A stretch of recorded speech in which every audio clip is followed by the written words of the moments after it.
these characters, you get the sensation that the brush is doing the work. When you skillfully make music, you feel that the music is singing through you.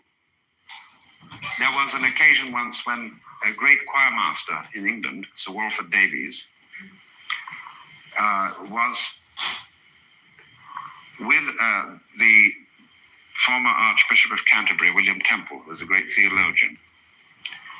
And he was training a choir of working men, factory hands or something, in singing. And he first gave them some hymn to sing that they all knew very well, and because they wanted to impress the Archbishop, they sang it with utmost vigor, and it sounded terrible. So then he got a professional choir, which he had there, to sing the same hymn, so that they could really listen to it. Now, he said, I want you to sing it again, but look, one point I must make clear is you must not try to sing it. Don't try. All you have to do is to think of the tune and let it sing itself. And then they did very well. And he turned to the Archbishop and said, that's good theology, isn't it? I got the story from the Archbishop. So apparently he approved. So this is the principle of Wu Wei. We have all kinds of common expressions like roll with the punch,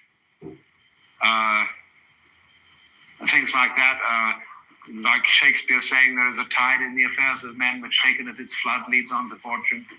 We have an innate folk wisdom which realizes that this is a fundamental principle. So whereas the emphasis in the Confucian tradition in China is on interference to a large extent, keeping things in order. There's a certain anxiety about the whole thing. The emphasis of Taoism is to trust in the course of nature, about which I have to tell you two Chinese stories. One is that a farmer, both about farmers and their sons. One evening, the farmer's son came in very, very late from the fields after all the rest of the family was late for dinner. And they said to him, what have you been doing? Oh, he said, I've been helping the corn to grow.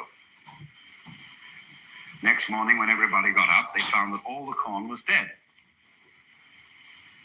Because what he had done late the night before was that every new shoot of corn, he had pulled it up a little to make it higher.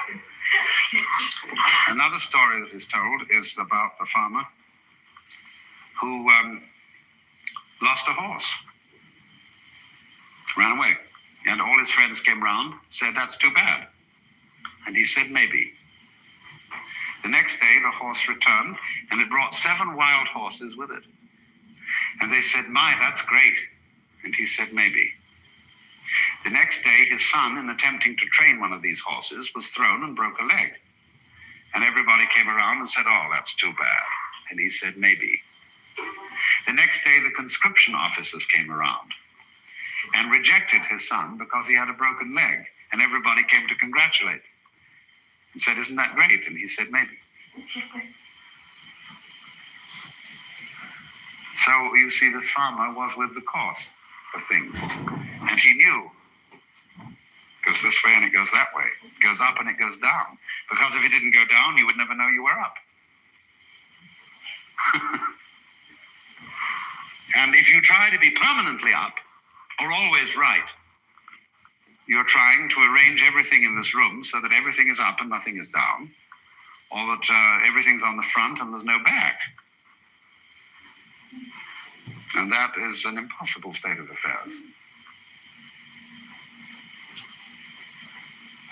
Well, now those, I'm going to stop here because I don't want you to take in too much at once, or to try to.